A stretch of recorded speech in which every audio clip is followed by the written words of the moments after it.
Yes, very good morning student. BA second year की हमारी William Wordsworth की first poem पढ़ चुके थे। सेकेंड पोएम हमारी the world is too much with अस।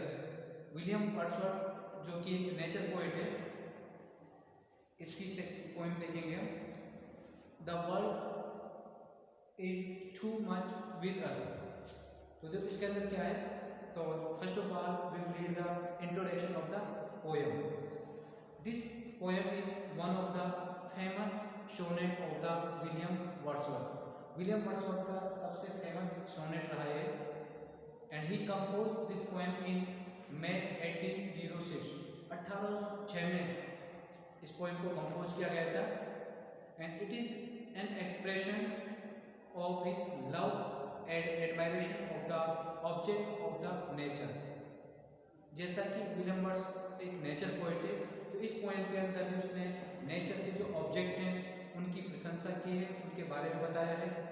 सच है जैसे सन है, द मून है, द अर्थ है, द ट्रीज है, स्काई, द विंड्स, इन सब का वर्णन किया गया है प्रकृति के अंदर। The language of the sonnet is quite simple and easy. बहुत ही सिंपल और इजी लैंग्वेज इसकी।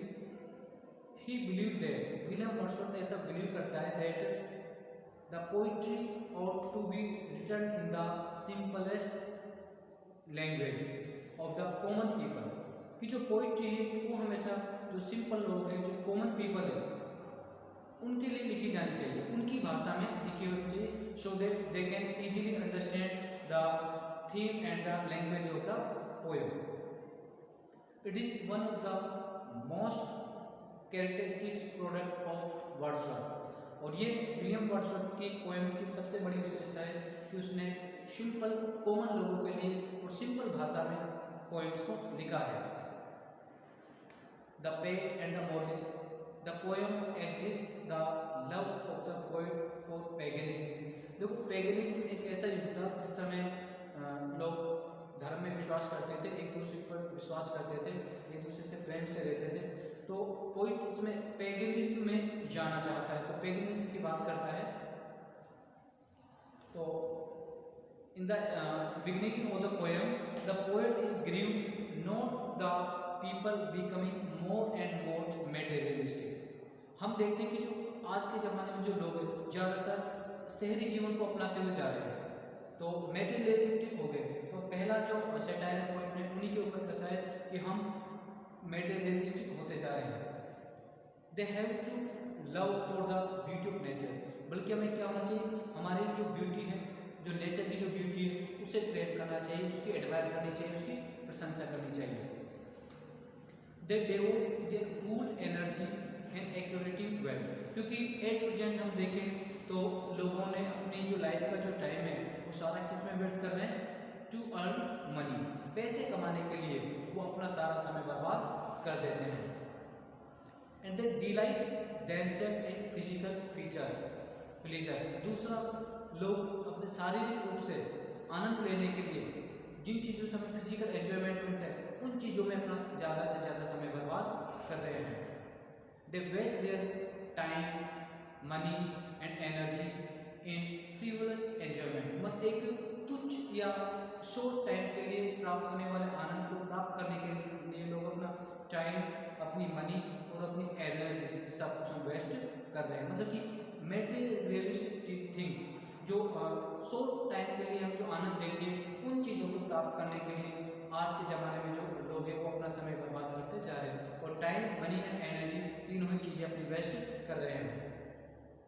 दे have no taste for the appreciation of the variety of beautiful aspect of the nature, और हमारी नेचर के जो सुंदर सुंदर ऑब्जेक्ट हैं हमें उनकी प्रशंसा करनी चाहिए, लेकिन उनकी प्रशंसा हम लोग नहीं करते हैं। इंस्टेड ऑफ दिस, इसके बजाय they run after money and physical pleasures, वो लोग पैसा कमाने के लिए और फिजिकल एंजॉयमेंट प्राप्त करने के लिए उन चीज़ों के पीछे भाग रहे हैं। In the eyes of poet, poet के according their lives have no meaning. William Wordsworth के अकॉर्डिंग ऐसे लोगों का कोई जीवन नहीं है। And he condemn their mechanical pursuit wealth and money. ऐसे लोग जो वेल्थ और मनी प्राप्त करने के लिए भाग रहे हैं उनकी को बुराई करता है, उनको कमेंट करता है। They sense to love and admiration for the valuable object of nature completely existed, कि प्रकृति के ऑब्जेक्ट के प्रति जो हमें प्रेम दिखाना चाहिए वो लोग बिल्कुल प्रेम नहीं दिखाते हैं। So the poet is so grieved at the growing tendency toward the materialism, कि लोग जो ऐसे आधुनिकता की ओर बढ़ते जा रहे हैं उनके के ऊपर बड़ा दुख व्यक्त किया है पोइट ने। So he desires, इसलिए पोइट की डिजायर होती है, इच्छा होती है to go back to the age of pagan, कि वो पेगन वाद जो पहले जो युग था उस युग में जाना चाहता है। क्योंकि अब now the poet discuss about the paganism. Paganism क्या था? They were simple and innocent people live there, वहाँ पर बिल्कुल सिंपल और साधारण लोग रहते थे। And untouched by the sophisticated characteristics of the people of gods age, कभी की एज के समय उस समय जो मेटेरियलिक्स थिंग्स है उनसे दूर रहते थे।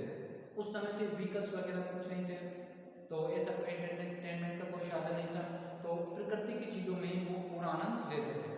तो कोई उनकी ओर बताता है they will enjoy himself in the beautiful atmosphere of nature in the age of pagan. तो कभी खुद कहता है कि पैगनिज्म में पहुंचूं और उन लोगों के साथ बैठकर प्रकृति के दृश्यों का मैं स्वयं भी आनंद लेना चाहता हूँ। द पोइट लॉन्ग्स, पोइट की इच्छा होती है to have the vision of the god of nature, कि देखो उस समय प्रकृति का जो देवता था वो भी उनके बीच में बसता था। एंड जैसे as Titan and Proteus, Titan and Proteus they are the god. He is even prepared to accept paganism or Christianity for the sake of his love for nature।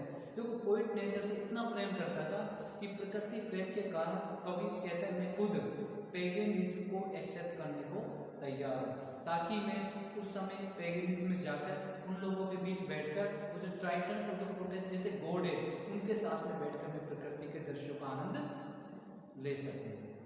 Okay student, ये था introduction of the world is too much with अस, और next video में हम इसकी test के बारे में discuss करेंगे। Thank you very much, have a nice day.